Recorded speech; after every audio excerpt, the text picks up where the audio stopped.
So you want to buy a multi-unit property with your VA home loan benefit? You should, because it's awesome. Today we're going to talk about what some of those things to look out for are. Danny Barker is here. What's up, brother? How you doing? Great to see you. Great to see you too. Thanks for having me. You've helped a lot of veterans buy multi-unit properties as well. Right? Yeah. We've definitely gone shopping with a bunch, and I've only been an agent for 2.5 years, and we were able to get my friend Carlos into 3-on-1 in Ontario. Sweet. Yeah. It's one of those things that, you can, even with a conventional loan, you can buy up to 4-unit property, but the VA is so powerful because you don't have a down payment requirement. Right. And naturally, if you're in a 2, 3, or 4-on-1, the property value and asking price is going to be higher than you've saved up for. Right. Right. And so with the VA, the cool thing is you can also use some of that rental income if you have units with rents to help offset. So let's just kind of start from the very beginning with this, because a lot of people, when I do my monthly online VA home loan seminar, which I do just through Zoom and Eventbrite, very simple stuff. I did one last week. We had 6 people on there. It's not a huge event, but nice. I drop knowledge on that thing. Right. I've got it really dialed in. And everyone gets excited about multi-units. They want to know, like, oh, hey, this is the direction I want to go. And for good reason. Right. It's really taking the benefit that is the VA home loan benefit and really using it to its fullest. Right, and that's really what it is for me, I said, what's the highest and best use of the VA loan? And it's the 4-on-1. It has to be. Because if you have 4 like units, which doesn't always happen, 3 of those are paying you rent, which means that you could have those people paying some, most, or all of your liability per month, which is your mortgage. Yeah. And then your owed amount is coming down. So these people are helping you pay down this mortgage, right? And the value over time is going up. You own this thing for 20 years. In Southern California especially, you're going to make money on equity. That's right. So you're making money twice. So the scary part is the price tag. I don't know how to be a landlord. Yeah. I'm scared.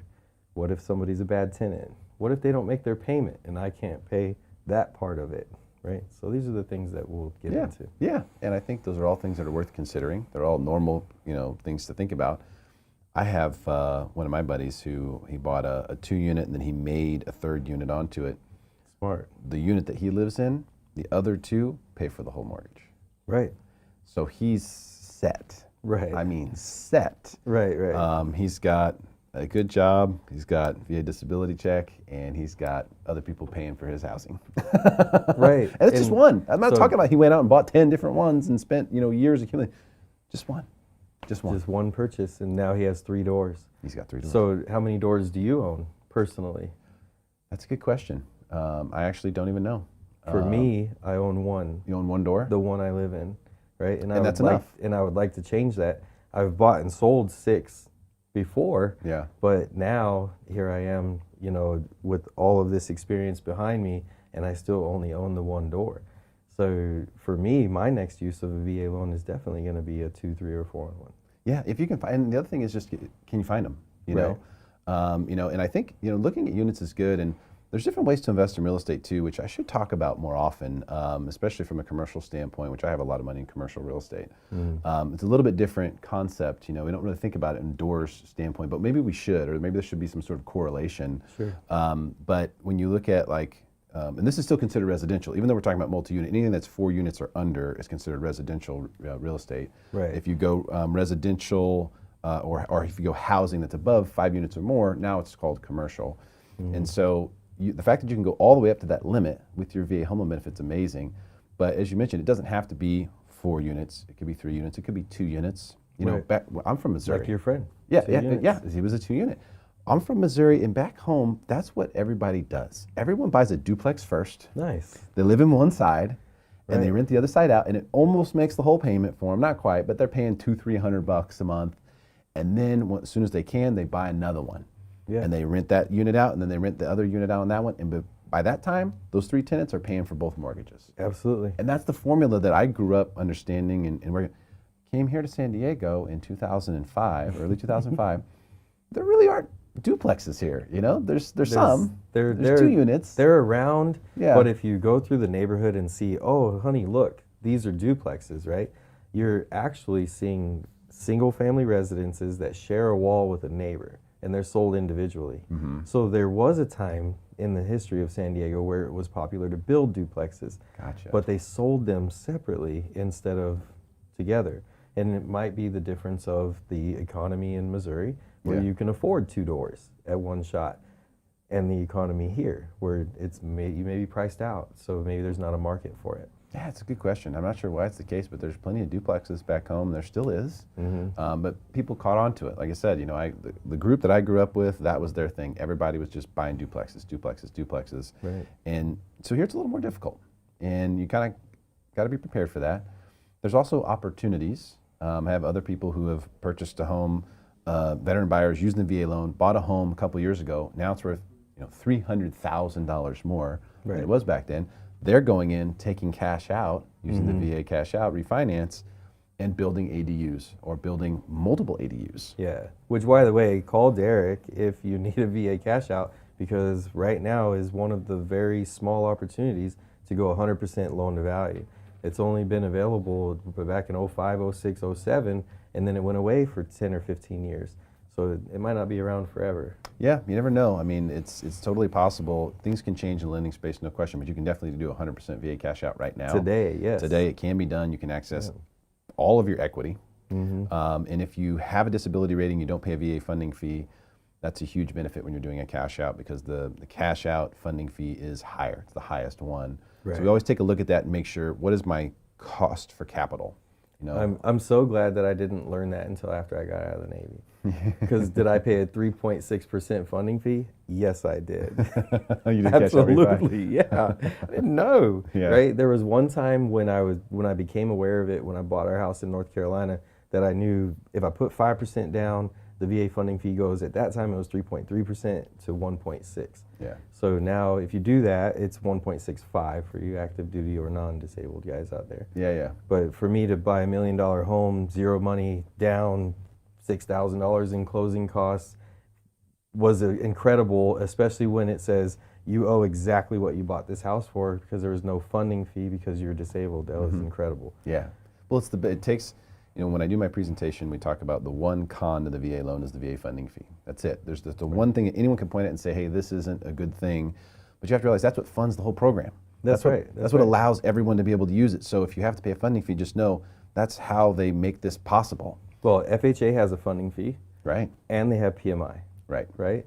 And then conventional loans, if you're putting down less than 20%, you have PMI. Correct. Right? And sometimes there's funding fees in conventional lending too. So the idea of, or I guess it would be origination fees for conventional. But the idea of something for nothing actually does exist inside of a person that is eligible for VA and is also rated for disability. Yeah, any disability rating at all, by the way. A lot of people think it has to be 100% or it has to be this or that. No, any rating at all, you don't have to pay the funding fee. What about rated at 0? I've never seen that. Never seen it? Nope. Okay. Some of the old timers, like the guys that served back in Vietnam and stuff, they did their disability claims decades after they had gotten out, so they didn't have the proper amount of evidence to get a rating number to it, but they were presenting enough evidence that it was definitely service related, so they're rated at 0. Huh. So all you have to do is is a homework question, I think. Yeah, you pull the COE, okay, the certificate of eligibility, and Sure. it'll tell you right on there, whether you have to pay a funding fee or not. Okay. And so that's usually how you validate it.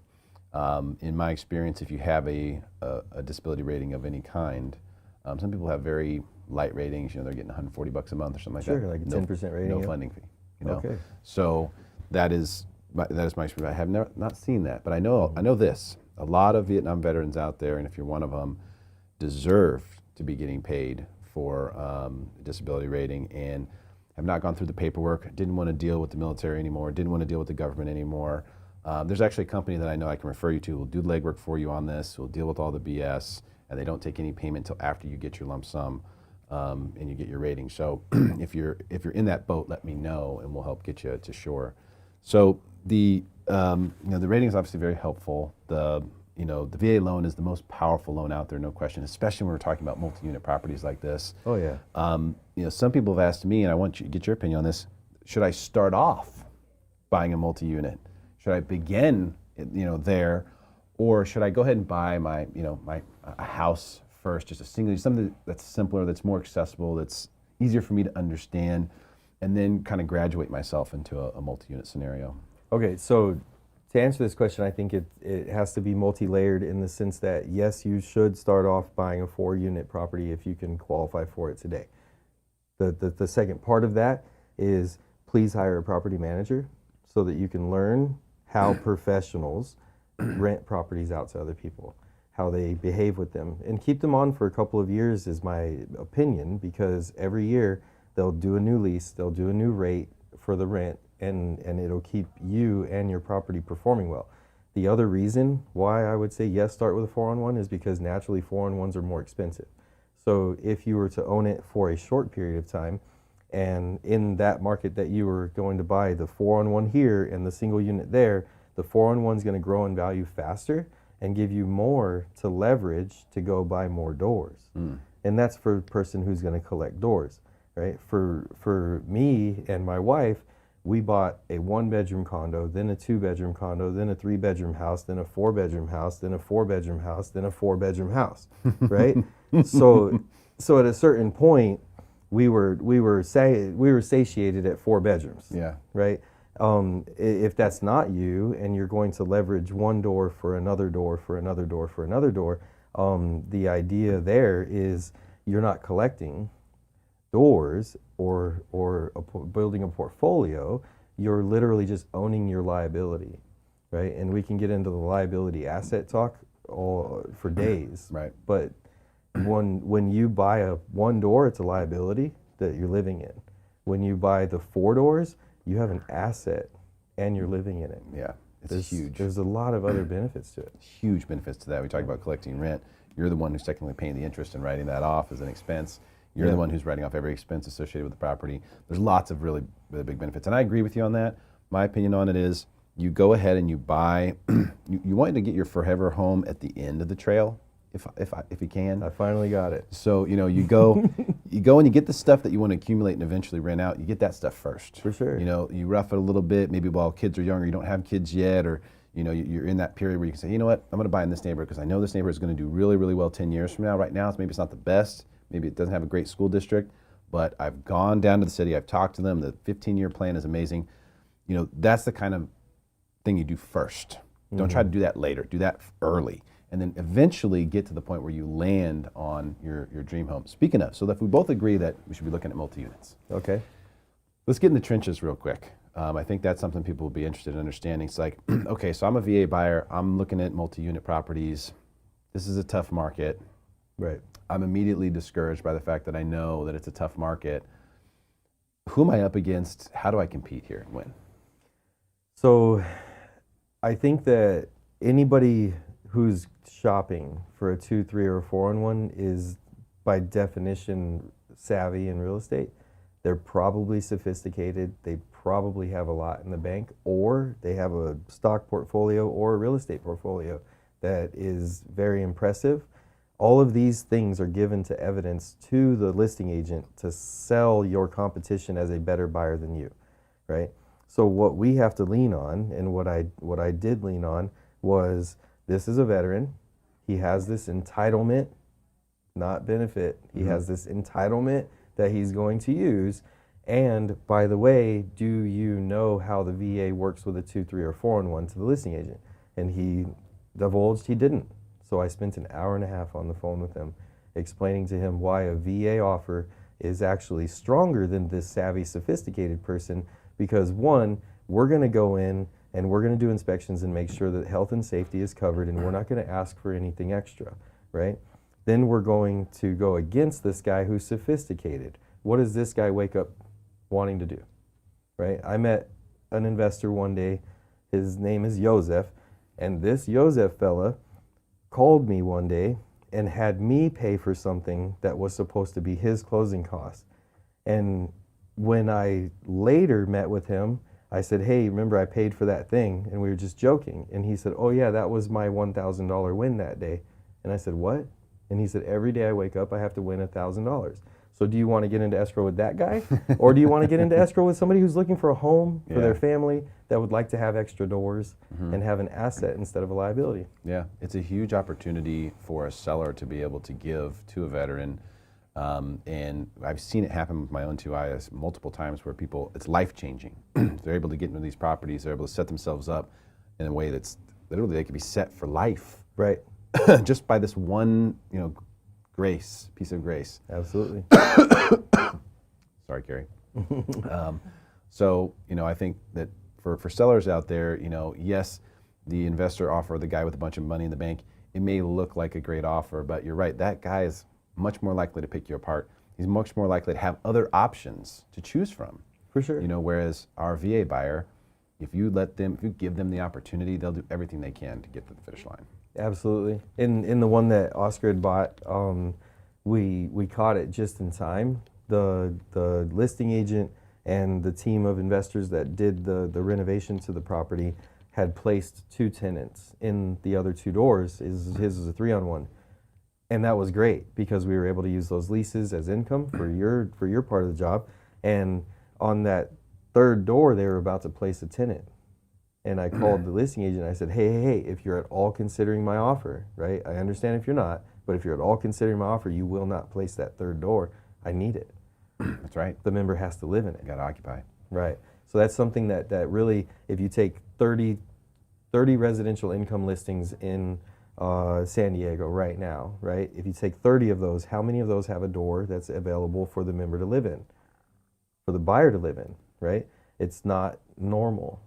So you're already going off of the 6 or 7 that have vacancy. And then from those 6 or 7, now we have to go sell those listing agents on you, right? On why they should sell to the veteran with the VA loan. And my whole story that I pitched to the listing agents is the money at the end of the day is the exact dollar amount that we agreed to, right? So, and as the contract changes, then the money's the money. Where right. It comes from shouldn't really matter to the seller outside of how comfortable or uncomfortable are we going to be for the next 30 to 45 days. So that's where having a strong lender like yourself involved actually helps us get other offers accepted, because the more we can get these investor types that are selling these 2, 3, and 4-on-1s to trust our process of getting the veterans as buyers, the more acceptable our offers are going to become. So really, we got to put the work in. Yeah, we got to put the work in. You've got to make contact. You've got to let people know your experience with it. That definitely helps, and it also helps to have a committed team. So you can coach a buyer to be a committed buyer. And if these opportunities are there, if you have the opportunity to get a multi-unit, man, definitely take it. Take it. There's a lot of people searching for it out there, and we'd love to help you find that opportunity for yourself and your family. Danny Barker, thank you so much for coming in. It's great to see you. Thanks for my friend. having me, Great Derrick. to have you here. Hey, share this with your friends. Let's help make them smarter than everyone else.